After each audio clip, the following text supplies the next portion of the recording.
আসসালামু আলাইকুম। এখন আপনাদেরকে দেখাবো কিভাবে কাস্টমার ফোন লক এবং আনলক করবেন। এটা কাস্টমারের ফোন, এটা আমাদের ফোন। রিটেইলার বা দোকানদারের অ্যাপের ভিতরে ঢুকবো। পিন দিয়ে লগ ইন করবো। ভ্যালিডিটি ক্লিক করব।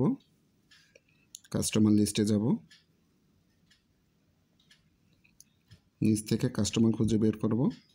এই ফোনটাকে আমি লক করব। ক্লিক করে ওপেন করব। ডান পাশে অ্যাকশনের উপর ক্লিক করব।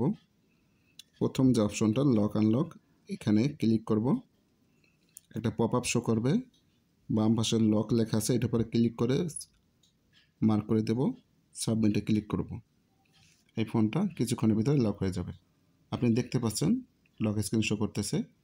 এইভাবে ফোনটা বাংলাদেশের বা পৃথিবীর যেখানে থাকুক না কেন ফোনটা অটোমেটিকলি লক হয়ে যাবে। কাস্টমার চাইলে এখান থেকে ব্যাকে যেতে পারবে না, হ্যাঁ, এবং এটা ব্যবহার করতে পারবেন। আপনি যদি দেখাই, এই যে দেখেন, এটা সরানো সম্ভব হবে না।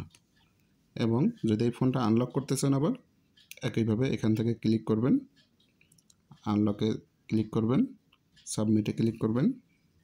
এই ফোনটা অটোমেটিকলি কিছুক্ষণের ভিতরে আনলক হয়ে যাবে।